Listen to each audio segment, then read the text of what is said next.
Pour la suite de ces interviews et pour cette dernière interview, nous sommes avec Stanley Roux. Bonjour Stanley. Bonjour Sébastien. Une première question, comment t'es venue cette passion pour la photographie ? Alors pour la photographie nature en particulier, ça m'est venu il y a 4 ans dans une exposition du même genre que celle-ci, c'était les Latitudes animales à Drancy. J'étais tombé sous le charme des photos de Tony Crocetta que je ne connaissais pas le moins du monde à l'époque. Et ces photos m'avaient parlé en termes de lumière. J'ai découvert qu'il était possible de faire de l'art autour des animaux. Et c'était quelque chose de nouveau pour moi. Et à partir de ce moment-là, j'ai eu envie de m'y consacrer un peu plus sérieusement. D'accord. Et alors le hasard des choses fait que tu exposes en fait juste à côté de Tony Crocetta. Et c'est un parfait hasard et je suis très heureux et comblé de ça. La boucle est bouclée peut-être. Voilà. Justement, quel matériel en termes de photographie, quel matériel utilises-tu le plus souvent ? Alors pour la photo nature, j'utilise beaucoup un Canon 5D Mark III, quasiment exclusivement en fait. Et les objectifs que j'utilise le plus, donc j'ai un 70-200 mm.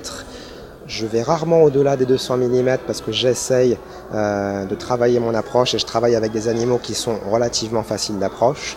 J'ai un grand angle 17-40 et le petit plus, c'est que les manchots, qui sont mes animaux de prédilection, on peut, si on travaille son approche, les approcher suffisamment pour faire des photos au fisheye.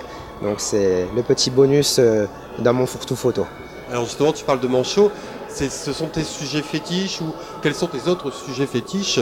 Et surtout pour ces sujets, as-tu besoin d'une connaissance particulière en termes de biologie ou autre ? J'aime aussi beaucoup la photo de paysage, j'aime bien observer les lumières et du coup lorsque je fais des photos d'animaux et en ce qui concerne les manchots, je vais toujours essayer d'inclure le décor dans la photographie. Je pense que l'arrière-plan est aussi important que le sujet qu'on montre en premier plan.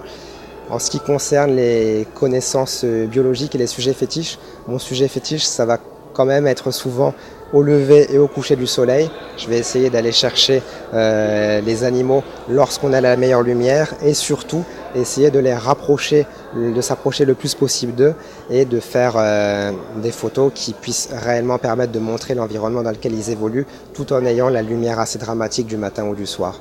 D'accord.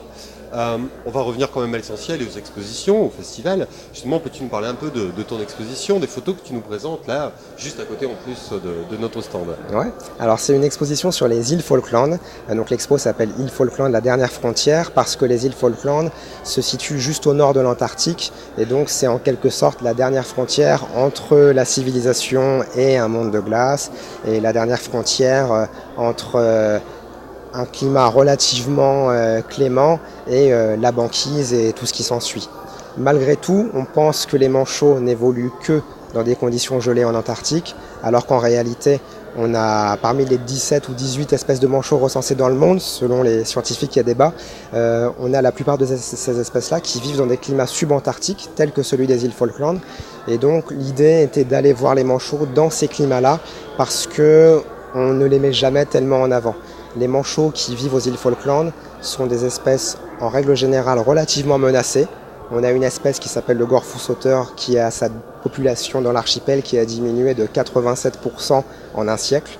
Et l'idée était vraiment d'aller essayer de mettre en avant ces espèces-là qui sont rarement mises en lumière. Très bien. Et donc, justement, dans ton exposition ou dans ta photothèque, parmi tes voyages, si tu ne devais choisir qu'une photo, de par son histoire ou de par la qualité de la photographie, laquelle serait-elle ? Alors ça, c'est la question la plus dure. J'ai quand même une photo dont j'apprécie particulièrement l'histoire. C'est une photo qui s'appelle Survivre. Ça représente 2 gorfous sauteurs qui essayent d'escalader une falaise. Et on voit derrière eux, ils sont tout petits dans la photo. On voit plus l'arrière-plan. L'arrière-plan est constitué de vagues totalement immenses parce qu'on est dans les 50e rugissants. On est au bord de l'Atlantique. Et pour faire cette photo-là, je suis en haut d'une falaise de 30 mètres de haut.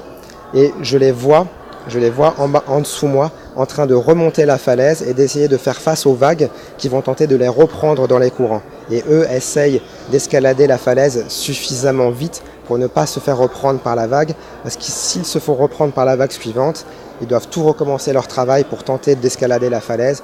Et c'est des heures de travail et c'est un travail qu'ils doivent faire quotidiennement parce qu'en haut de la falaise se trouve leur colonie avec leurs petits qui doivent nourrir. Et les petits, ils attendent et ils ont faim. Forcément, le monde est quelquefois un peu dur, hein. Voilà. Surtout pour en comparaison de ce qui peut être pour les humains. Pour clore cette interview, le mot de la fin, je te laisse un peu nous parler de tes projets d'exposition ou d'autres projets, d'autres voyages peut-être dans la poche. As-tu certaines choses dont tu aimerais parler? Écoutez, j'ai pas mal de voyages autour de la photo de paysage en ce moment que je viens de faire. Par exemple, je suis allé au désert d'Atacama, je suis allé en Scandinavie pour voir les aurores boréales. Maintenant, en ce qui concerne l'animalier, pour l'instant, j'ai du mal à me plonger dans le prochain sujet parce que le fait d'accompagner les manchots lors de cette exposition, de la faire voyager, fait que je vis encore pleinement avec eux et pour l'instant, je suis juste content de faire partager ça. Tu es investi totalement dans ton exposition et je pense qu'une fois que l'exposition sera passée, les nouvelles idées vont venir. Exactement, voilà. Ça. Et écoute, je te remercie de t'être prêté au jeu des interviews et puis on se donne rendez-vous sans doute, pourquoi pas, dans un prochain festival avec un nouveau thème. Voilà, merci à toi.